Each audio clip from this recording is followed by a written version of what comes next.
Hi everyone, hope you all are doing good. So today we will cover data types in Java. So what are data types? What are different types of data types we have in Java? We will cover all these topics today. So first of all, what is data type? Data type is to show which type of data we are going to use for a particular method or for a particular uh, value. So in our previous videos also we have used couple of data types like this one, int c is equal to 25, static int b is equal to 23. So here int is a data type and b is a variable and 23 is a value assigned to this variable. So if we can say simple int a is equal to 25, so here integer is a data type, a is variable name and 25 is the value of a. So if you going to print this,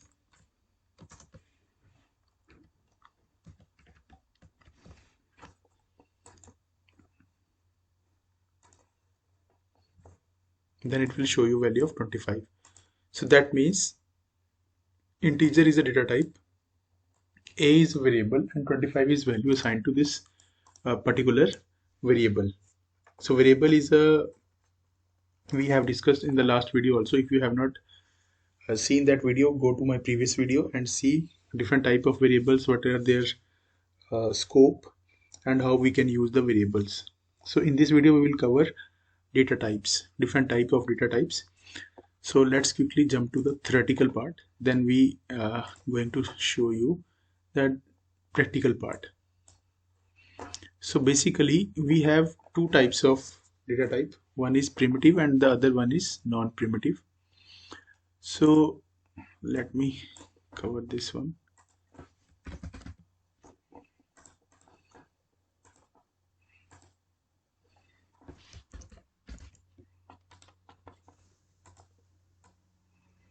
So inside data type we have two things. One is primitive and other is non-primitive.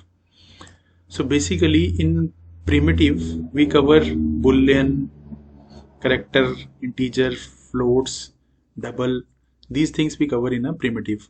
And in non-primitive we cover all things like array, string, interface. These all are non-primitive. So basically the difference between primitive and non-primitive is primitive is system defined and they can handle a particular set of value. So if you assign a particular set of value to integer like we see in this program, 25 is assigned to this integer, so it will handle only one value. That's the basic purpose of primitive data types like boolean, character, integer, float and double. So these are the basically purpose of this primitive data type. But in case of non-primitive data type, they can handle multiple values. Like take an example of array. So today we will not cover array, strings and interface in detail, but I'll give you an overview. In the coming videos we will cover all these topics in details because these are big topics and they need more detailed video. So it will be not covered in this video, but in coming lectures we will cover all these things. So array is basically a collection of similar data types, but this collection is a multiple thing. Like we can initiate array like this one. So this means integer is a data type, a is variable and 100 is the size of array. So basically something like that.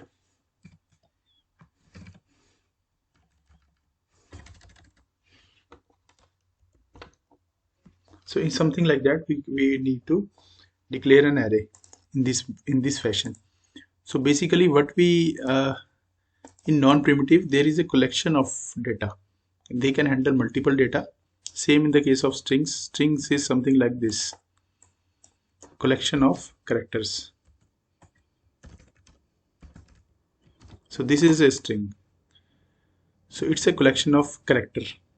So in character we can store one value, but in a string we can store the collection of character or a sequence of characters, you can say. Similarly, in the case of interface has methods, but they don't have body. So basically, if we have method types, method declaration is there, but method body is not there in case of interface. So don't worry if you don't aware of these topics. In coming lectures, we will cover all these things in detail. So as of now, you can just remember that non-primitive data types are array, string, interface, classes also come under this. So these things can handle set of data or multiple set of data. That's why they are non-primitive. Classes, you can take an example of classes also. Classes is a collection of methods as well as variables. Classes can be a combination of various methods, variables. So it can handle multiple data. That's why they are non-primitive. So now jump to primitive type. In primitive, the first is Boolean. So Boolean can have two values. I mean, can have only one values, but the possibility is like true or false. The value can be either true or false. And the default value of Boolean is false. Similarly, we have other type that is numeric. Numeric is further divided into character and integral. So in character, it's a, as I mentioned, that it's a one character, any one character we can store in a character data type. The other one is integral. In integral, we have integer type. So integer is further divided into multiple types like byte, short, int, and long. Let me write it down. If we have sufficient space here, byte, then short, then int, and then long. So these data type basically contains integer values, but their range is different. So byte has lowest range, then we have short has a more range of data storing than a byte, and after that we have integer, int, and at last we have long. So long has the highest range of value. We can store maximum range of data here in long. So the other data type is float. In float, we have two data types. First is float, and the other one is double. In float, basically, we can store decimal values. Value is something similar to this one, something like that. The difference between float and double is the range of double, storing the value, the range is higher in case of double and a little bit less in case of float. So these are all data types which we have in Java. So let me know if I missed something. Just mention in the comment section that if you want a detailed conversation or if I miss some data type, you can just mention that in a comment section. So let's quickly jump to the range which we have discussed. So these are all various type of data type which are primitive in nature. As we discussed, non-primitives are these one. So primitive one, first one is Boolean, which we have discussed. Default value is false. It can be true. We can use it for validations also. In coming lectures we will use it, especially with Selenium. Let's say if we are getting some value, if some text box is there, or if some particular X path is there, or some element is displayed. So these types of checks we can use very effectively with the help of Boolean data type. By default, value of Boolean is false. The size is 1 bit. Either it's a true or false. We can store only one value here. The next one is character. It has size of 2 byte. The default value is something similar to this. If you have not assigned anything to your character data type, the default value is this one. The next, these all are belongs to integer type, or you can say numeric value. So byte, short, int, and long, they all store integer value or numeric value like this. These are the set of values which they store. So size is 1 byte. Obviously byte has lower size, which we discussed here also. Then we have short, int and long. So byte has one size of 1 byte. 1 byte is equal to 8 bits. So this is the size of byte. Similarly, 2 bytes for short, so 16 bits here. 4 bytes, and in case of long 8 bytes are there. So basically, if you have a data which is of large number, or I mean a particular range which is of more numeric value which you want to store, or if you are not sure how long the value is, then it's safer side, you can use long or int. Most of the time we use int. It is sufficient for most of the cases. In an exceptional cases we can use long also to store integer value. Integer value is something like this, numeric value you can say. So now move to the next one, that is float. Float stores decimal value.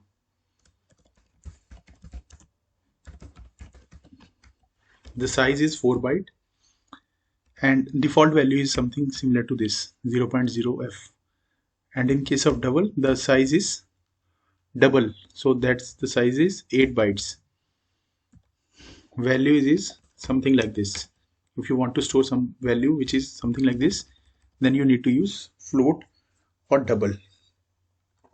So now let's quickly write a program, or I mean we'll create one class and try to use these variables, these data types. So let's quickly, first of all we will use all the integer data type, and then we'll try to use multiple other also like boolean. I'll try to create some scenario where we can use boolean also.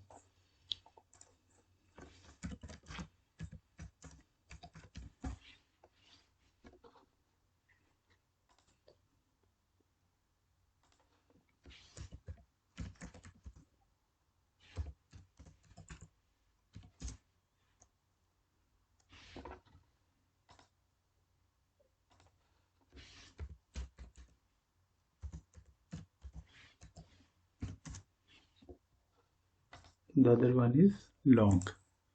So these all are numeric values which we are going to assign to these different variables a, b, c and d. So a belongs to integer, b belongs to short, c to byte, and d is long. So we can print them.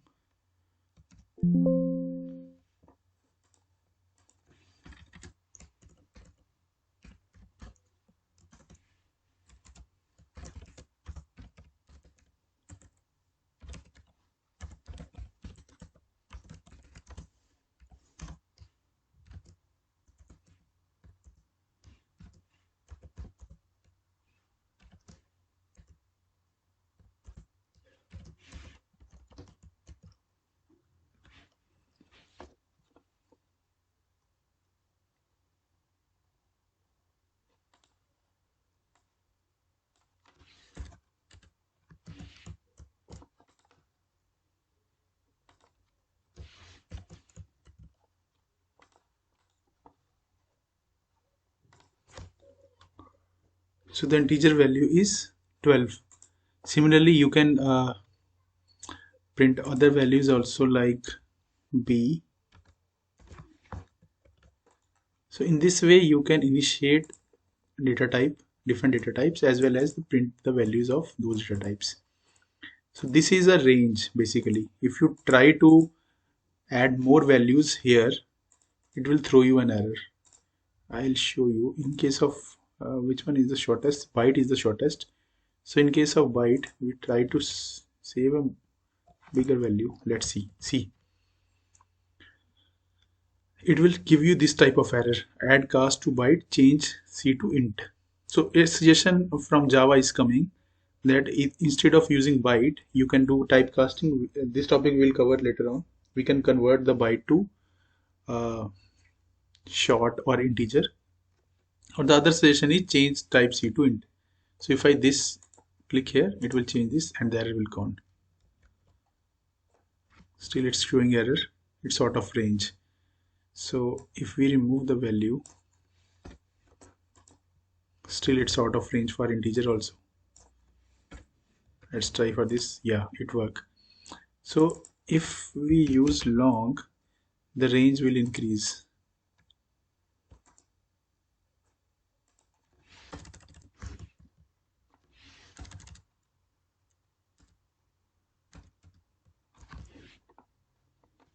Still it's out of range. It accepted till here. So it's a very big value. So in this way you can see, if we try to add a bigger value in any data type, it will give you suggestion like this. Change this to integer or long, something like that. In this way you can easily use integer values. So let's take an example of float values as well. Then we'll cover boolean and character as well. So in case of float, it's quite easy.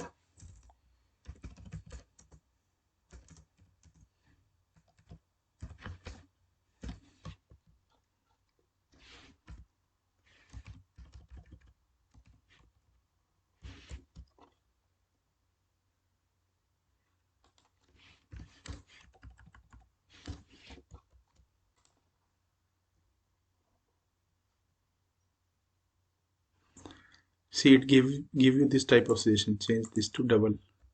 So if we change this to double, then it works. Let's print it.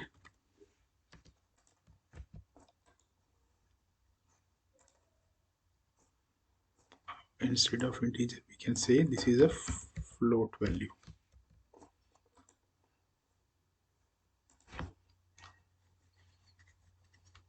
So this is a float type or double. I mean, basically it's a float, but data type is double. Similarly, we can use boolean also. I'll show you one example. Try to create a scenario.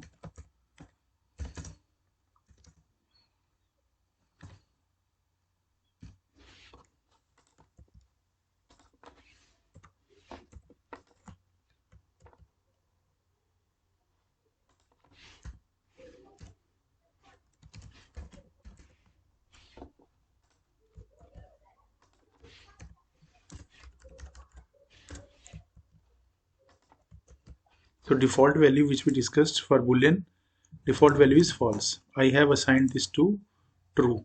Let's say what we will see here.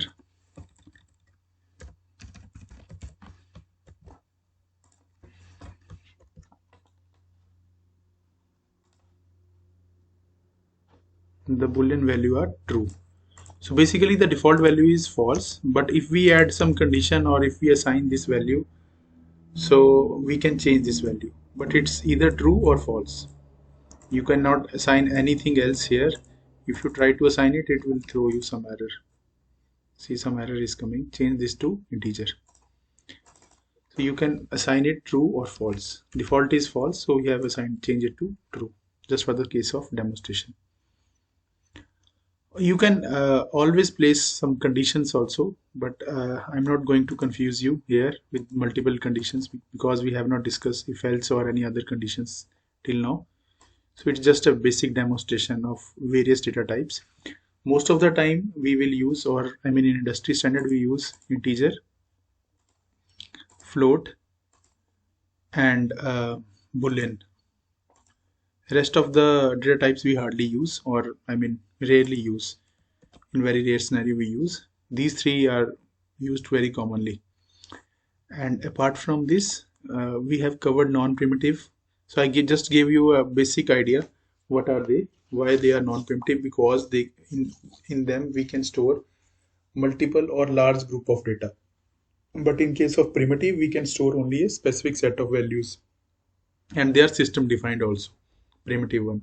They have a specific range, default size, default value, and range. But in case of class, there is no range. You can add even 10 methods, 50 methods in a class, more than 50 variables. So that's why they don't have any range. They can store multiple set of data and the combination of data as well. So that's why they are non-primitive, and the other one is primitive. So hope you like the video. If you have liked this video, just press the like button. If you have not subscribed to this channel, subscribe to this channel so that you are aware of all the basic as well as advanced level concepts of Java as well as Selenium. Thank you so much. You will have a good day. Thanks.